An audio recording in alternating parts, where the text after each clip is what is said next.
ஆனா திராவிட கழகம் அதை வெளியிடல. அதையும் நம்ம வந்து அந்த வரலாற்று பூர்வமாக நம்ம பேசும்பொழுது அதை நம்ம வெளிப்படுத்த வேண்டியதா இருக்கு. இப்ப வந்து அண்ணாவுடைய நிலைப்பாடுகள் எல்லாம் பெரியாருடைய நம்ம 100% கூட குறிப்பிட முடியாது.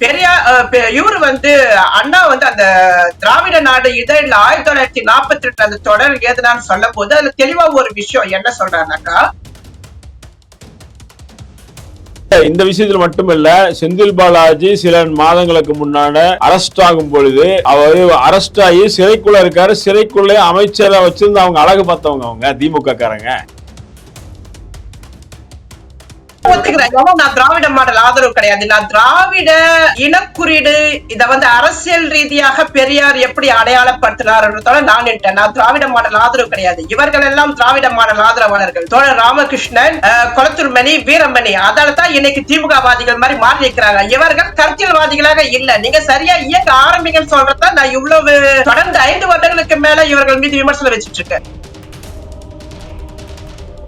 பொன்முடி பேசிய விஷயம் பெரியார் இந்த மாதிரி வகையில்தான் மத பிரச்சாரத்தை முன்னெடுத்தாரா? அப்படி எடுக்கவே இல்லை. ஆபாசவாதிகளுக்காக ஏன் நீங்க வக்காலத்து வாங்குறீங்க? அண்ணா ஆபாசவாதி, கருணாநிதி ஆபாசவாதி. இதை சொல்வதற்கு உங்களுக்கு ஏன் இவ்வளவு தயக்கம், ஏன் இவ்வளவு பதட்டம்? திருமணம் கடந்த உறவு ஒருத்தர் புதுசா உள்ளட்டு வந்திருக்காரு, சுபவி. காதல் என்ன நல்ல காதல், கள்ளக்காதல், திருமணம் கடந்த உறவுன்னு நீங்க எல்லாம் இப்படியே பேசிட்டு இருந்தீங்கன்னு வச்சீங்களா, வருங்காலத்துல பெரியார் இயக்க மேடையில எவனுமே பேச முடியாது. பெரியார் இயக்க மேடையை இல்லாம தமிழ்நாட்டு மக்களை துரத்தி அடிப்பாங்க.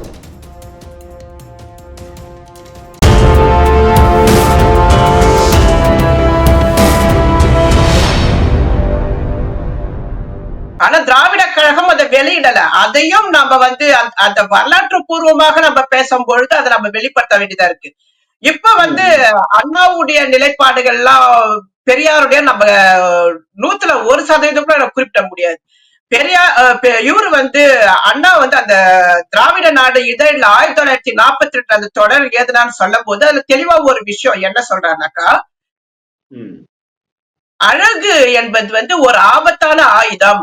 ஆனால் பெண்களுக்கு சரியான சமத்துவமும் சுதந்திரமும் பண்பும் வசதியும் கிடைக்கும் வரை அவர்கள் இந்த ஒரே ஆயுதத்தை உபயோகித்தே தீர வேண்டியவர்களாக இருக்கிறார்கள் அப்படின்னு சொல்லி தன்னுடைய சொந்த கருத்தை அண்ணா வந்து பதிவு செய்யறாரு அந்த புத்தகத்துல.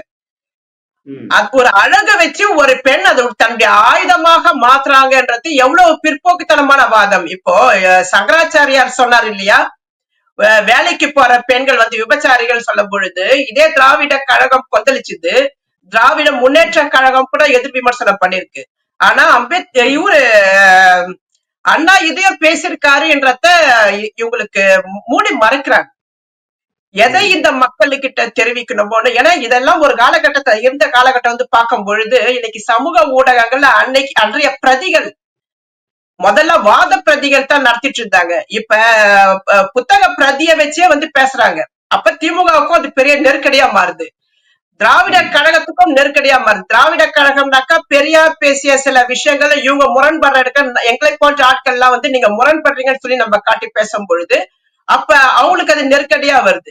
அப்ப நாங்க இந்த மாதிரி விமர்சனம் பண்ணாக்கா பெரியார் இயக்கவாதிகள்ல இப்ப மிக சமீபத்துல பொன்முடி நடந்த விஷயத்துல தொடர் ராமகிருஷ்ணன் ஆதரவு நிலைப்பாட்டுல அவருக்கு ஆதரவா நின்று ஒண்ணு கேட்கிறாரு, கடுமையான ஒரு கண்டனம் தெரிவிக்கிறார் திமுக கிட்ட.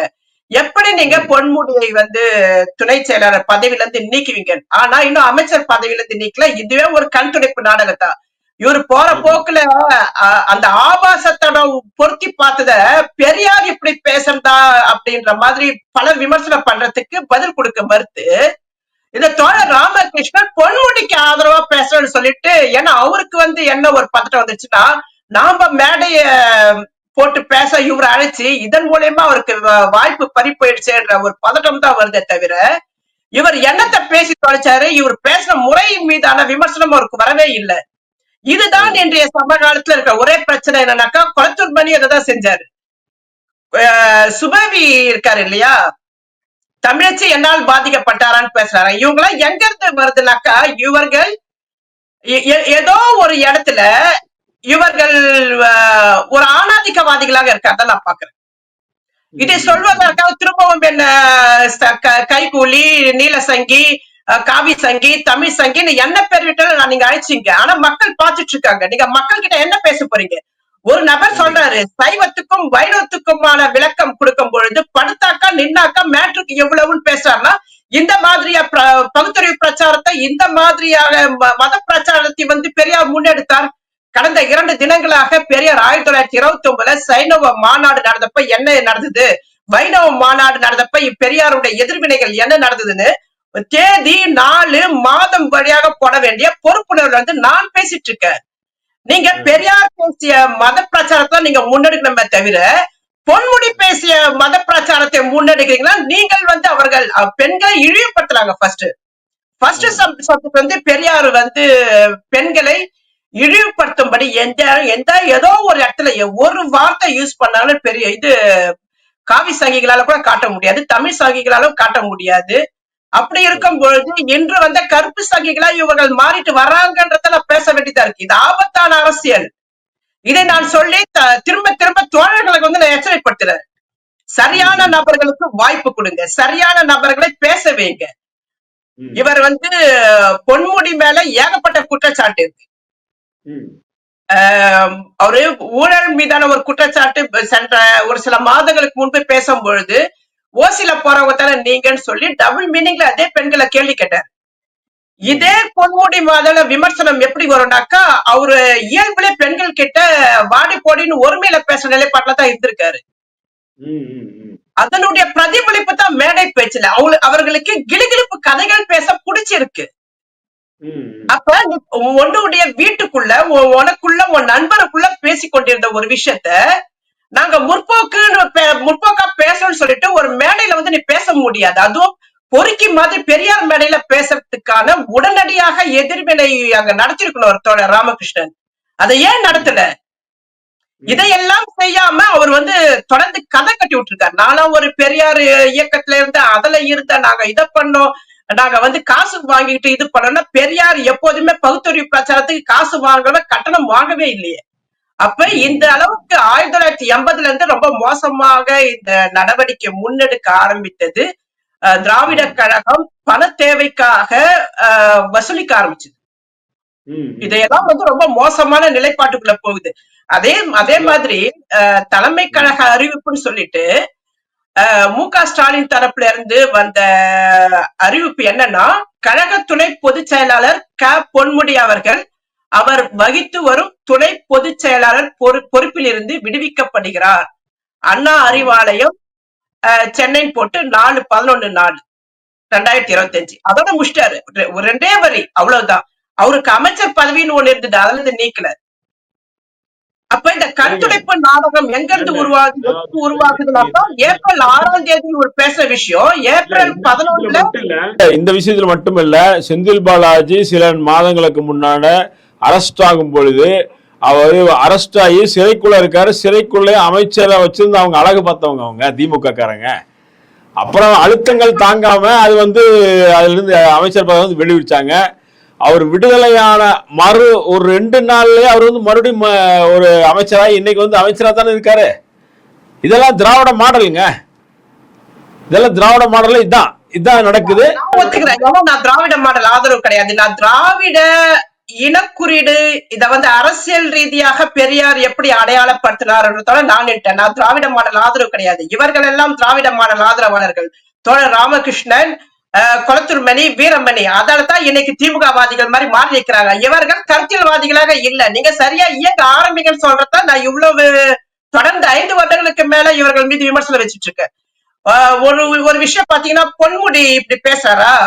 5 வருடங்களுக்கு முன்பு நிர்வாண படங்களை வெளியிட்ட திமுக ஐடி விண்ணை சேர்ந்த பென்டாக் என்ற ஒரு நபர் திராவிடை காப்பாற்றுவதற்காக தமிழச்சி படங்களை, நிர்வாண படங்களை வெளியிட்டான்னு சொல்லிட்டு நானே இல்லாத படங்கள்லாம் கூட சேர்த்து வெளியிடுறோம்.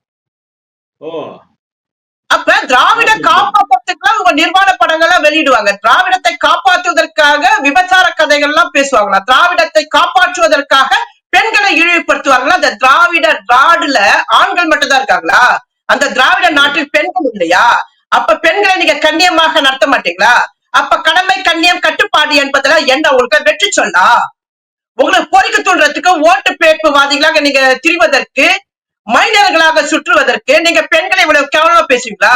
இவ்வளவு கேவலமா பேச நீங்க ஓட்டு எடுக்க போய் பெண்கள் கிட்ட ஓட்டு கேட்கும் போது பெண்கள் செருப்பால் எடுத்து அடிக்க மாட்டாங்களா? அப்ப நீங்க சரியா இயங்குறீங்களா? நீங்க ஒரு ஆணாதிக்கவாதிகளாக இருக்கீங்க, ஒரு அரசியல்வாதி மாதிரியா இருக்கீங்க. உங்களுடைய பேச்சு எப்படி இருக்கு? என்ன கடமை, கண்ணியம், கட்டுப்பாடு? இல்லைங்க. சும்மா இதெல்லாம் ஒரு ஜோடனையான வார்த்தைகள். திமுக ஆட்சி செய்யற இந்த காலகட்டத்துல நான் ஒரு விஷயம் சொல்றேன். பிபிசி கிட்ட தொடர் ராமகிருஷ்ணன் மறுத்து பேசுறாரு. அமைச்சர் பொன்முடியின் கட்சி பதவி வந்து பறிக்கப்பட்டிருக்கு அப்படின்னு சொல்லிட்டு பிபிசி தமிழ்ல செய்தி வருது. அதுக்கு வந்து இவர் பிபிசி கிட்ட போய் பேசுறாரு. திராவிடர் கழகம் மேடையில் பேசியவற்றை தான் அமைச்சர் பொன்முடி குறிப்பிடுகிறார். அதற்காக அவரது கட்சியை வந்து பறித்திருக்க வேண்டிய அவசியம் இல்லைன்னு சொல்றாரு. தொடர்ந்த ஒரு விஷயம் சொல்றாரு. 1985 ஆண்டு வாக்கில் திராவிட கழக கூட்டங்களில் இது போன்று பேசப்பட்டு வந்தது. அதையே திருவாவூர் தங்கராசு நூற்றாண்டு விழா மேடையில் பொன்முடி பேசினார். அது ஏதோ புதிதாக பேசப்பட்ட வார்த்தைகள் அல்ல அப்படின்னு குறிப்பிடுறார். தோழர் ராமகிருஷ்ணன் இதுக்கு உடனடியாக எதிர்வினை நடத்தி ஆகணும். என்னன்னாக்கா, பெரியார் உயிரோட வாழ்ந்த காலகட்டங்களில் பெண்கள் மீதான எந்த விமர்சனத்தையும் பெரியார் இயக்க தோழர்கள் பெரியார் வாழ்ந்த காலகட்டத்தில் பேசியதில்லை. ஆபாச நடனங்களை பெண்களை விட்டு ஆடியதில்லை. இதையெல்லாம் பேச மறுத்து 1985 எங்களுடைய நடவடிக்கை இப்படித்தான் இருந்ததுன்னா, அது பெரியாருடைய மரணத்துக்கு பிறகு 1980 இருந்து பகுத்தறிவு பிரச்சாரத்துக்குள்ளும் பணம் பெறுவதிலிருந்து திராவிட கழகம் அதையும் ஒரு வியாபாரமாக மாற்ற முற்பட்ட பொழுதுதான் இந்த பிரச்சனை எல்லாம் வருது. ஆனா தோழர் ராமகிருஷ்ணன் என்ன சொல்றாருன்னா, கம்பரசம் என்ற பெயரில் இது போன்ற பேச்சுக்களை அண்ணாவும் பேசியிருக்கிறார். அதே தான் பொன்முடியும் பேசினார். அதுக்காக இப்படி எல்லாம் நீங்க பதவி நீக்க செய்யலாமா அப்படின்றார். கம்பரசத்தை தூக்கி இப்ப போட சொல்லுங்க. நீங்க வந்து முதல்ல பெரியாரிஸ்டுகளா? நீங்க பெரியாரிஸ்டா இந்த வார்த்தையை கம்பரசத்தை உயர்த்தி பிடிக்கிறீங்களா? அப்படின்னும் பொழுது நீங்க திமுகவாதியாக, நீங்க ஒரு வன்மமிக்க ஒரு ஆணாதிக்கவாதியாக தான் நீங்க கம்பரசத்தை ஆதரிக்கிற நிலைப்பாட்டை நிக்கிறீங்க. நீங்க பெரியாரியவாதிகள் கிடையாது.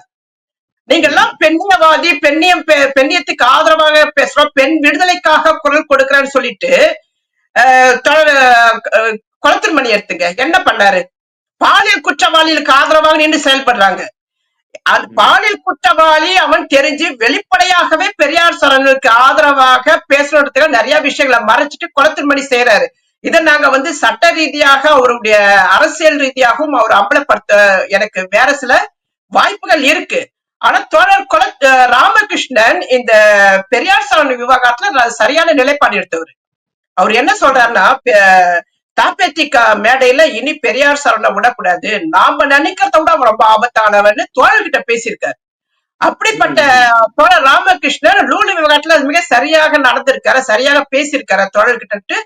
ஒரு மதிப்போட இருந்த எனக்கு இப்ப இவருடைய ஒவ்வொரு காலகட்டத்திலும் ஒவ்வொருத்தவங்களும் அவருடைய தன்னுடைய நிலைப்பாட்டுல இருந்து பிழல்வாதிகளாக மாறுறாங்க. இவர்கள் கருத்தியல் பிழல்வாதிகள்.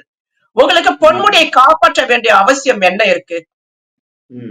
பொன்முடி பேசிய விஷயம், பெரியார் இந்த மாதிரி வகையில தான் மத பிரச்சாரத்தை முன்னெடுத்தாரா? அப்படி எடுக்கவே இல்லை. ஆபாசவாதிகளுக்காக ஏன் நீங்க வக்காலத்து வாங்குறீங்க? அண்ணா ஆபாசவாதி, கருணாநிதி ஆபாசவாதி. இதை சொல்வதற்கு உங்களுக்கு ஏன் இவ்வளவு தயக்கம், ஏன் இவ்வளவு பதட்டம்? பொறிக்கைகள் தான் சொல்லணும். அதனால்தான் நான் சொல்றேன், திரும்ப திரும்ப திராவிட மாடலுக்கு அடி வருவதற்காகவும் அவர்கள் பேசுவதெல்லாம் அதை சரி என்று சொல்வதற்கு இவர்கள் ஒரு கருத்தை வைக்கும் பொழுது இவர்களையும் சேர்த்து மக்கள் அசிங்கமா விமர்சனத்துக்கு உட்படுத்துவதோடு, பெரியாரே இப்படித்தான் இருந்திருப்பாரா, பெரியாருடைய மத பிரச்சார வடிவமே பகுத்தறிவு பிரச்சாரம் சொல்லிட்டு இவங்க காம விஷயத்தான் பேசி திரிஞ்சிட்டு இருந்தாங்களா அப்படின்னு பெரியாரே வந்து மோசமாக சீரழிவுக்கு உள்ளாக்குறாரு. பெரியார் சீரழிவுவாதி கிடையாது, அவர் ஒரு கலகக்காரன். அவருடைய ஸ்பீச் உடைய பெண்கள் சம்பந்தப்பட்ட ஸ்பீச் எல்லாம் நீங்க வந்து பாத்தீங்கன்னா மிக தெளிவாக பேசியிருப்பார். அவர் சொல்வார், பெண்கள் கிட்ட கரண்டியை புடுங்கிட்டு புத்தகத்தை கொடுங்க, பெண்களுக்கு வந்து வெளி வாழ்க்கையை கத்து கொடுங்க, அவங்களுக்கு அரசியலை கத்து கொடுங்க, அவங்க பல வகையான அறிவை வந்து தெரிஞ்சுக்கிற அளவுக்கு ஆஹ் அறிவு விருத்தியை செய்து கொள்வதற்கான வாசிப்பு அவங்க கிட்ட கொடுக்கறதுக்கு புத்தகத்தை கொடுங்கன்னு சொல்றாங்க. இவங்கெல்லாம் வந்து கரண்டிய புடிட்டு ஆண்குறியை கொடுத்துட்டு உட்காந்து இருக்கான்னு தான் நான் சொல்லுவேன். அப்ப இந்த அணுகுமுறை, நீங்கள் பெண்களை போக பொருளாக பார்க்க பழக்கப்பட்ட இடத்துல தான் நீங்க தேங்கி நிக்கிறீங்க. இதுல இருந்து நீங்க விடுபடவே இல்லை. இந்த மோசமான அணுகுமுறை இருக்குல்ல, பாலியல் குற்றவாளிகளுக்கு இணக்கமாக நீங்களும் சேர்ந்து கொண்டு இந்த பொன்முடிகள் பேசுகிற பாலியல் விவகாரங்களையும் நீங்க அவர்களுக்கு அது எல்லாம் சரிதானே, இப்படி கம்பரசத்துல இவருக்கு அண்ணா பேசவில்லையா, வேலைக்காரி புத்தகத்துல கருணாநிதி பேசவில்லையா, நீங்க பேசினாங்க, பொறுக்கித்தனமா பேசினாங்க. பெண்களுக்கு எதிராக, பெண்களை போக பொருளாக காட்டுவதற்கு பேசினாங்க. அதான் சொன்னேன் சற்று முன்பு பேசும்போது அண்ணா என்ன சொன்னாரு, பெண்கள் இந்த அழகை வைத்துக் கொண்டு என்ன வேணாலும் செய்வார்கள். அப்ப உங்களுக்கு பெண்கள் என்றால் நீங்க தான் பெண்களுடைய அழகை வந்து முதன்மைப்படுத்தி ரசிக்கிற மனநிலை இருக்கிறீங்க. ஒரு பொது வாழ்க்கை வர பெண்களை அரசியல் ரீதியாக தயார்படுத்துறதுக்கு உங்களுக்கு துப்பு இல்ல. நாட்டுக்கட்டையா நாளைக்கு காரணத்துக்கு போடுன்றீங்க. மேட்ரு பார்த்தமா, என்ஜாய் பண்ணமா, இதுதான் பொறுப்பற்ற என்ஜாய் பண்றது. அதனால திருமணம் கடந்த உறவு வேற புதுசா ஒருத்தர் உள்ளிட்டு வந்திருக்காரு, சுபவி. காதல் என்ன நல்ல காதல், கள்ளக்காதல், திருமணம் கடந்த உறவுன்னு நீங்க எல்லாம் இப்படியே பேசிட்டு இருந்தீங்கன்னு வச்சீங்களா, வருங்காலத்துல பெரியார் இயக்க மேடையில எவனுமே பேச முடியாது. பெரியார் இயக்க மேடை இல்லாம தமிழ்நாட்டு மக்களை துரத்தி அடிப்பாங்க. ஆனால் பெரியார் இதையெல்லாம் பேச, பெரியார் பேசாததெல்லாம் இவனுங்க பேசிட்டு இருக்காங்க, பெரியார் செய்யாததெல்லாம் இவர்கள் செய்து கொண்டிருக்கார்கள். இப்ப நீங்க கூட சற்று முன்பு பேசும்போது சில குற்றச்சாட்டுகள் பெரியார் மீது வைக்கிறீங்க, விபச்சார விடுதிக்கு போனாராமே அப்படின்னு. அது அவர் பெரியாரே தமிழர் தலைவர் என்ற ஒரு புத்தகத்துல பெரியாருடைய வாழ்க்கை வரலாறு, பெரியார் வாழ்ந்த காலகட்டத்திலேயே சிதம்பரனார் என்ற ஒரு தோழர் வந்து அவருடைய அனுமதியோட எழுத ஆரம்பிக்கிறார். அப்ப முதலுடைய குறிப்பு வந்து பாத்தீங்கன்னா அவருடைய இளம் வயது பருவம் என்ற ஒரு சப்ஜெக்டுக்குள்ள வரும்பொழுது பெரியார் பிறந்த வருடம், அவங்களுடைய குடும்ப பின்புலம் எல்லாம் வந்துட்டு அவருடைய 19 வயதுல தான் அந்த நிகழ்வு வருது.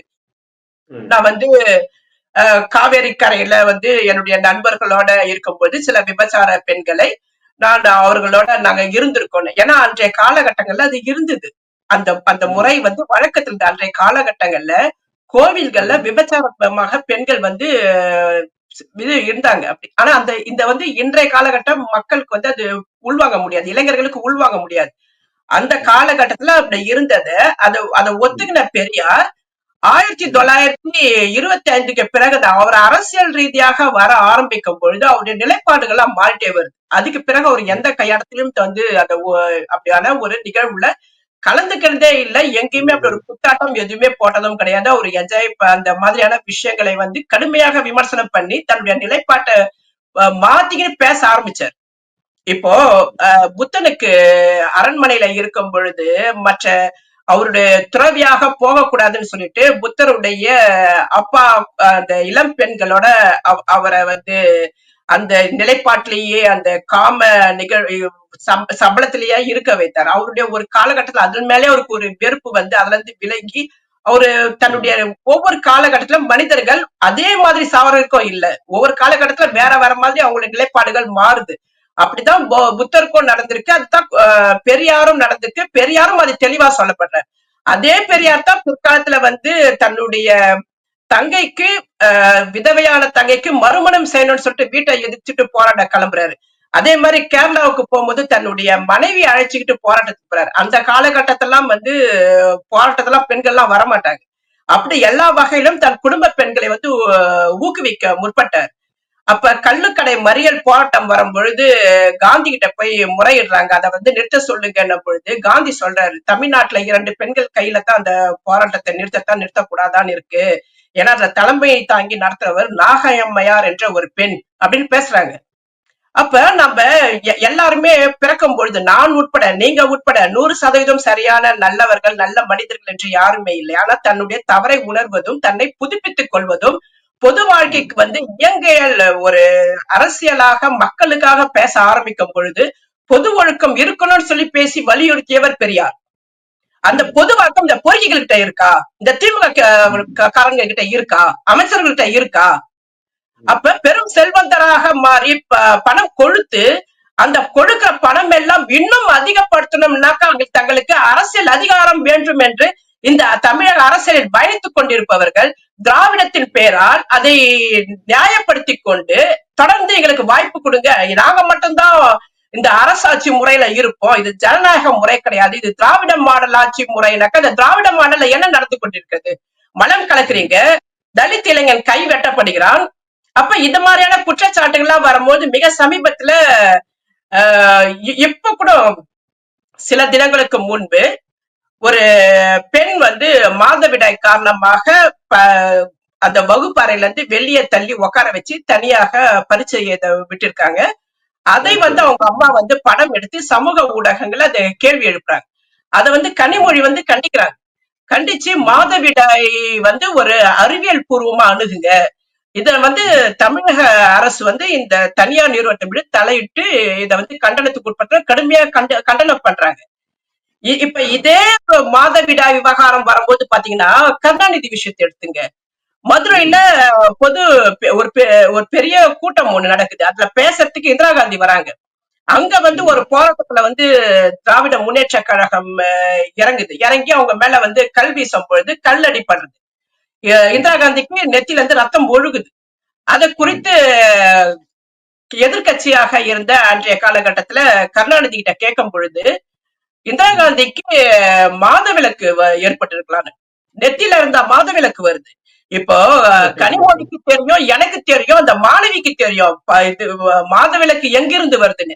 ஏன் கருணாநிதிக்கும் தெரியும், தன்னுடைய மனைவி இணைவி துணைவின் இத்தனை பேரை வச்சு மேட்ரு பார்த்துட்டு இருந்தவருக்கு தெரியாதா மாதவிலக்கு எங்கிருந்து வரும்னு? இத்தனை குழந்தைகளை பெற்றிருக்கார தெரியாதா? ஆனா ஆணாதிக்க சிந்தனை எப்படி பேச வைக்குது அவங்கள? இதுதான் ஆணாதிக்க சிந்தனை. இந்த ஆணாதிக்க சிந்தனைக்கு எதிராக சுபவியோ ஓவியாவோ குளத்துர்மணியோ ராமகிருஷ்ணனோ பேசினாங்களா?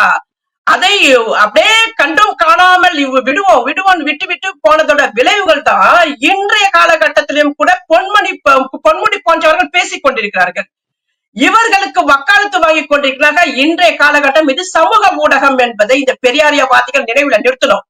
ஏன்னா ஒரு காலகட்டத்துல பிரதி வச்சுக்கிட்டு தான் பத்திரிகையின் மூலியமாகத்தான் இவங்க கட்டமைக்கிற செய்திகள் வந்துட்டு இருக்கும். இன்னைக்கு சமூக ஊடகங்கள் தான் வந்து தீர்மானிக்குது எந்த தலைவனுடைய யோக்கியதா இருந்தாலும், ஓட்டு அரசியலா இருந்தாலும், சாதி அரசியலாக இருந்தாலும் சரி. இன்று சமூக ஊடகங்களை கண்டு அஞ்சு ஓடிக்கொண்டிருக்கிற திமுக உட்பட இவர்களுக்கு ஊடாக நீங்களும் ஒரு காலகட்டத்தில் ஓட வேண்டிய நிலைக்கு உள்ளாக்கப்படுவீர்கள். இதே மாதிரி நீங்க பேசிட்டு இருந்தீங்கன்னு வச்சுக்கலாம் பெரியார் இயக்கவாதிகள். எங்க போங்க ஒரு சிலராவது பேசிட்டு தான் இருப்போம். நாங்க பெரியாருக்காக பேசுவோம், பெரியாரியலுக்காக பேசுவோம். பேர குளத்துமணிக்காகவோ ராமகிருஷ்ணனுக்காகவோ திமுகவுக்காகவோ எங்களுக்காக பேச முடியாது. இது என்ன மாதிரியான அணுகுமுறை என்ற நம்ம பேசும்போது இந்த இடத்துல நான் நிறைய எனக்கு பொறுத்த வரைக்கும் ஒரு விஷயம் எனக்கு ஞாபகம் வருது, அதையும் நான் சொல்லலாம்னு நினைக்கிறேன். காமராஜர் தலைமையில காங்கிரஸ் ஆட்சியில இருக்கும் பொழுது DN அனந்தநாயகி என்ற ஒரு பெண், அவங்க வழக்கறிஞர் கூட, அவங்க வந்து ஏதோ அவங்க சட்டசபையில விவாதம் நடக்கும் பொழுது திராவிட நாடுன்னு சொல்றீங்களா, அது எங்கதான் இருக்கு அப்படின்னு கேக்குறாங்க. அப்ப வந்து கருணாநிதி எழுந்து பதில் அளிக்கிறார், நாடாவை அவிழ்த்து பார். அப்புறம் கொஞ்சம் அப்படியே ஸ்லோவா ஆக்கிட்டு, நான் சொன்னது பாவாடை நாடாவை கிடையாது, கோப்பு நாடாவை சொன்னேன்ற. சட்டசபையை வந்து ஆடடா என்ன நம்ம தலைவருக்கு என்ன மாதிரியான அறிவு, இதையெல்லாம் என்ன மாதிரியான அறிவு? காரி துப்புரமா சொல்ல, இவரைத்தான் உங்கள் கலைஞர் என்று வார்த்தை ஜாலம் பேசுபவர் என்று உயர்த்தி பிடித்துக் கொண்டிருக்கிறீர்கள். உனக்கு சட்டசபை நீ வந்து உன் வீட்டுக்குள்ள இல்ல, உன் வீட்டு அறையில உட்கார்ந்துட்டு இல்ல, மக்கள் பிரதியால் தேர்ந்தெடுக்கப்பட்ட ஒரு பெண் அவர். அவருக்கு கொடுக்கிற மரியாதை என்ன? இல்ல ஒண்ணுமே இல்ல, இந்திரா காந்தியே வந்து பிரதமர், அவரையே வந்து காலி பண்ணுங்க. இவர்கள் கிட்டதான் இவங்க திரும்ப திரும்ப வந்து சமரசமாகி இன்றைய காங்கிரஸ் இன்றைய வரைக்கும் கூட்டணியில இருக்காங்க. இவர்கள் ஈழத்தமிழர்களுக்கு எதிராக படுகொலை நடத்தப்பட்ட பொழுது திமுக மேல ஒரு கடுமையான ஒரு அதிருப்தி இந்த மக்கள் கிட்ட இருந்தது. 2010 2009 ரொம்ப கடுமையாக இருந்தது. பெரியார் இயக்கவாதிகளே அந்த காலகட்டத்தை இவர்களுக்கு மாற்றாக சீமானை உருவாகணும்னு நினைச்சிட்டு உருவாக்கிட்டு இருந்தாங்க. சீமானை உருவாக்கி திராவிட முன்னேற்ற கழகத்தை காலி பண்ணணும்னு நினைச்சிட்டு குளத்தூர் மலையால உருவாக்கப்பட்டவர் இந்த பெரியார். இதுல வீரமணி இன்வால்வ் ஆகல, அவரு ஒதுக்கிட்டாரு. தோழர் ராமகிருஷ்ணன் குளத்தூர் மணியெல்லாம் சீமானை உருவாக்கணும் நினைச்சு. சீமான் ஒரு காலகட்டத்துல ஒரு நிலைப்பாடு வேற மாதிரி போகுது. உடனே இவங்க பழையபடி திமுக கூட சேர்ந்துட்டாங்க.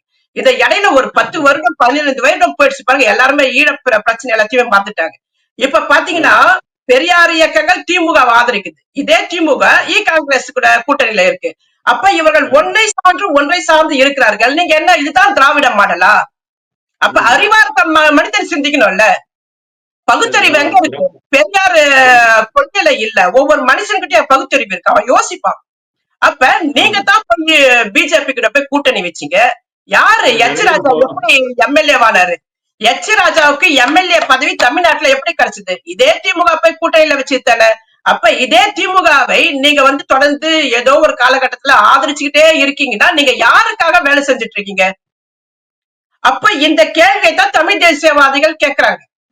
தமிழ் தேசியவாதிகள் அவர்கள் மீது எனக்கே ஏகப்பட்ட விமர்சனம் இருக்கு. ஆனால் அரசியல் எதிரிகளோ அரசியல் விமர்சனம் அவங்களுடைய விமர்சனம் அவங்க முன்வைக்கிற விஷயங்கள் சரியானதா, அதுல சீர்தூக்கி பார்க்கிற அறிவு இருக்கணும். இவர்கள் முற்றாக காவி சங்கிகள். அவர்கள் தமிழ் தேசியவாதிகள் எல்லாம் காவி சங்கிகள் என்றால் நீங்க திராவிடத்தை தூக்கி பிடிக்கிறீங்க. நீங்க இந்த திராவிடம் என்ன பண்ணிட்டு இருக்கு? தமிழர்களுக்கான என்ன செய்து கொண்டிருக்கு? நீங்க அந்த உடனே அந்த காலத்துக்கு கருணாநிதி வாழ்ந்த காலகட்டத்துல சில சட்டங்கள் இயற்றப்பட்டிருக்கு. ஓகே, அண்ணா காலத்திலும் அது நடந்திருக்கு. ஆனா இவர்களுக்குள்ள என்ன நடந்தது? இவர்கள் ஆட்சியை பிடிப்பதற்கு இவர்கள் என்னவெல்லாம் செய்து கொண்டிருக்கிறார்கள், என்னெல்லாம் செய்து கொண்டிருந்தார்கள். இந்த ஆட்சியை தக்க வைப்பதன் நோக்கம் என்ன? நீ மக்களுக்காகத்தான் இந்த ஆட்சி அதிகாரத்தை வச்சுட்டு இந்த மக்களுக்காகத்தான் நீ வேலை செய்ய. ஆட்சியை தக்க வைக்கிறத பத்தி நம்ம அதிகமா பேசல. நம்ம பேச வேண்டியது நம்ம திராவிட மாடல் பெண்ணியம் அப்படிங்கறத பத்தி நம்ம பேசணும். இதுல நிறைய ஆழமான கருத்துக்கள் சொல்லியிருக்கீங்க, பல உதாரணங்கள் சொல்லியிருக்கீங்க. பெரியார் இதை பத்தி குற்றச்சாட்டு வரும்பொழுது அதற்கு மறுப்பு தெரிவிச்சு அது எந்த காலகட்டத்தில் நடந்தது அப்படின்னு சொல்லியிருக்கீங்க.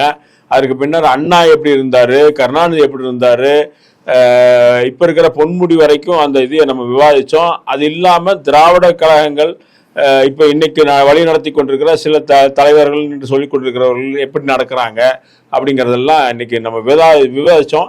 அந்த திராவிட மாடலில் பெண்ணியம்ங்கிறது தோத்து போச்சுங்கிறது இதுல தெளிவா தெரியுது. இதுல மறுபடியும் நம்ம தொடர்ச்சியாக ஒவ்வொரு விவாதத்தையும் நம்ம நடத்துவோம். திராவிட மாடல் பெண்ணியம் தோத்து போகுதுன்னாக்கா பெரியார் பேசிய பெண்ணியம் நிறைவு பெறாததான் இருக்கு. பெரியார் இன்னும் வேற சில சப்ஜெக்ட் தொட்டு பேசியிருக்கணும். இப்போ பாலியல் சுரண்டல் முறை குறித்து பெரியார் பேசுறதே கிடையாது. பல இடங்கள்ல நான் தொடர்ந்து வலியுறுத்திட்டே வருவேன்.